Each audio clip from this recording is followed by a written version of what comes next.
Saturday, 10th May 2025 will be remembered as the day Peter Obi, Nigeria's most beloved leader, took the stage at Cambridge University in the United Kingdom. With his unique blend of wisdom, passion, and integrity, Obi delivered a speech that left everyone in awe. As he answered questions from the audience, Obi's brilliance and intelligence shone through. His responses were clear, concise, humorous, and packed with valuable insights. Peter Obi spoke with the confidence of a true leader, sharing his vision for a better future and inspiring everyone to take action. Today on Beyond the Headlines, we will take a look at 3 powerful and mind-blowing takeaways from Obi's remarkable appearance at Cambridge University.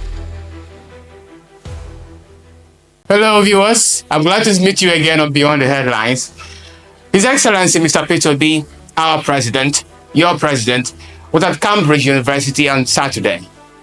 This was nothing out of the ordinary because this is a man whose name rings bell not just in Nigeria and Africa, but around the world. Peter Obi is a man of the people, the teacher of values, the single candle light that remains unshakable in a dark room of teeming depraved, corrupt Nigerian politicians and the oligarchs. Gentle as dove, wise as serpent, Peter Obi can never cease to get me, and I believe you, dumbfounded by his philosophy, words, great sense of humor, and finally, his actions.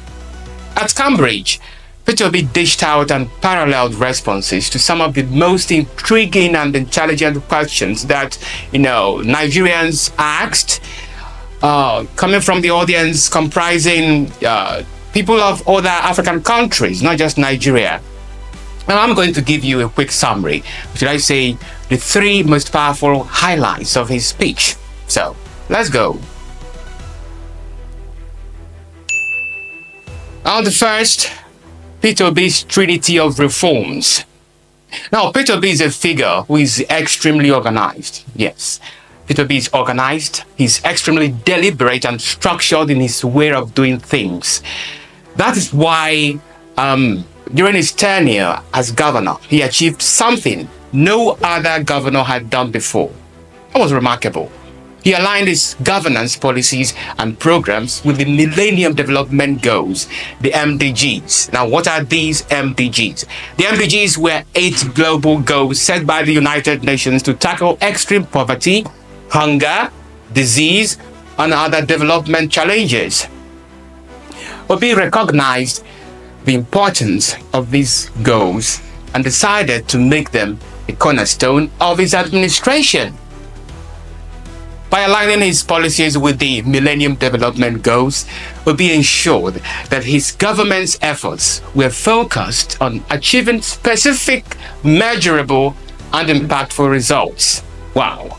Now, did you see how structured he was during his governorship administration?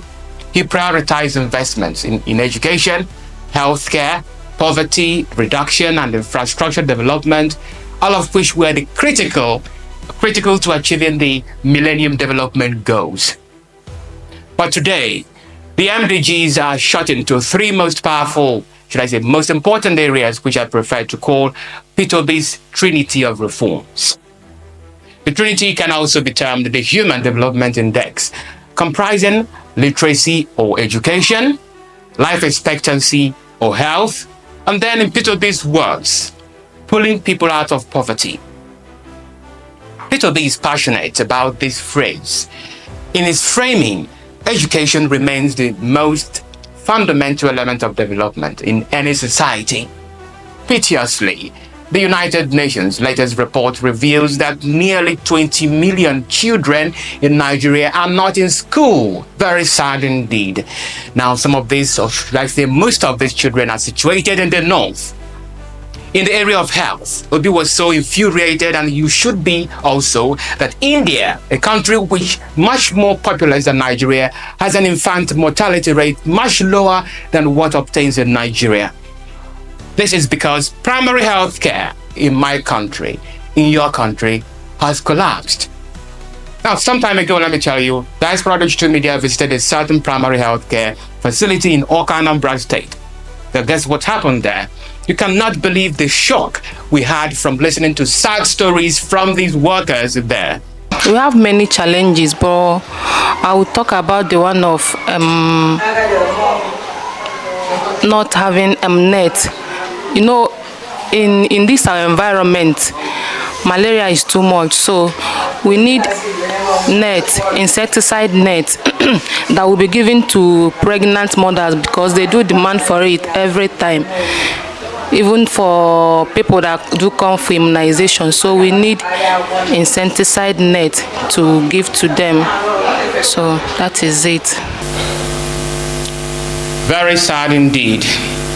Peter Obi, a great teacher, is teaching us that human security is an amalgam of these three elements in the Human Development Index.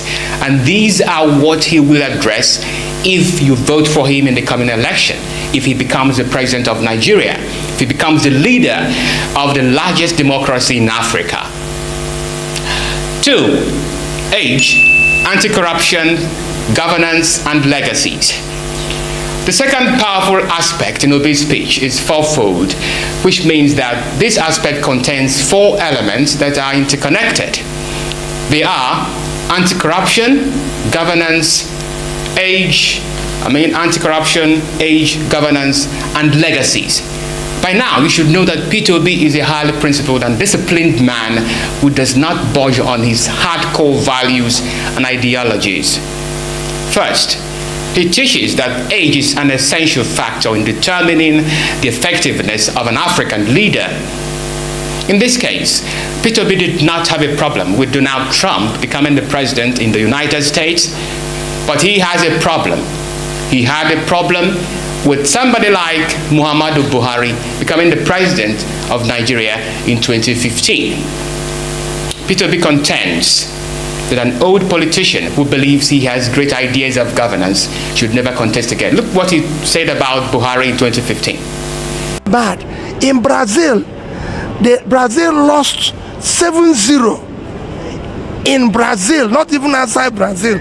They didn't say because we lost 7-0, let's bring back Pele, who is 70, that he used to do very well before.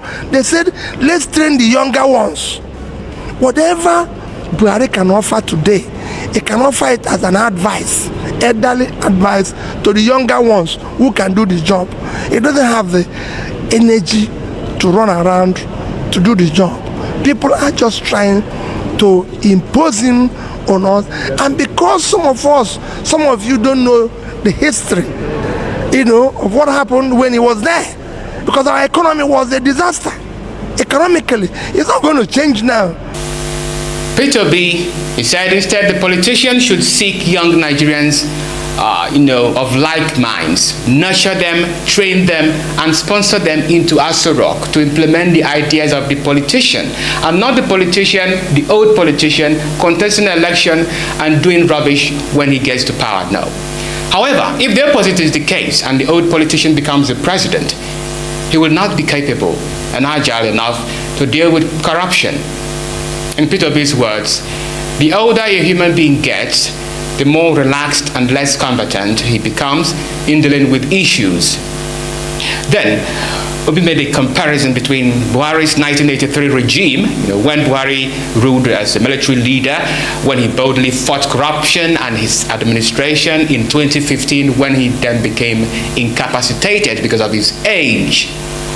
Second, Obi used himself as an example when he was asked how he would uphold his legacies of integrity and so on. Obi responded and said that he could count several Nigerians who religiously believed in him, and these people would always carry out the spirit of the obedient movement. And finally, number 3, coalition and defections. Now let me tell you something. This man, Peter Obi, is very smart. He always says that he prefers losing, doing the right thing, than winning, doing the wrong thing. He's not desperate to become president, but to see Nigeria work. Corrupt politicians argue that a coalition of politicians or defection to the ruling party for the state capture makes you a great man. That's utter nonsense. For this reason, Obi made a somewhat hilarious response when reminded of the ongoing mass defections of PDP politicians to the APC. It is no longer news, especially in the Delta State, where almost PDP members defected to the APC. Oh, everyone became, shivery. What is happening? A bit surprising. Obi, unmoved, just laughed and said that the party defection is actually a good thing because it will enable Nigerians to deal with these oligarchs very, very easily. Peter B always says that political alliance he seeks is one uniting against poverty, hunger and insecurity, not the one desiring to continue the crime scene and state capture. With this, I leave you with one powerful quotation by Mr. Peter B. Those who want to do the right thing are far greater than those who are doing the right thing. You're watching Beyond the Headlines. For this, for more, do not hesitate to hit the like button, make your comments, share this video, and subscribe to our YouTube channel. I am Tochukwu Raphael. See you next time. While not trying to comment or reference the government you mentioned, because you see,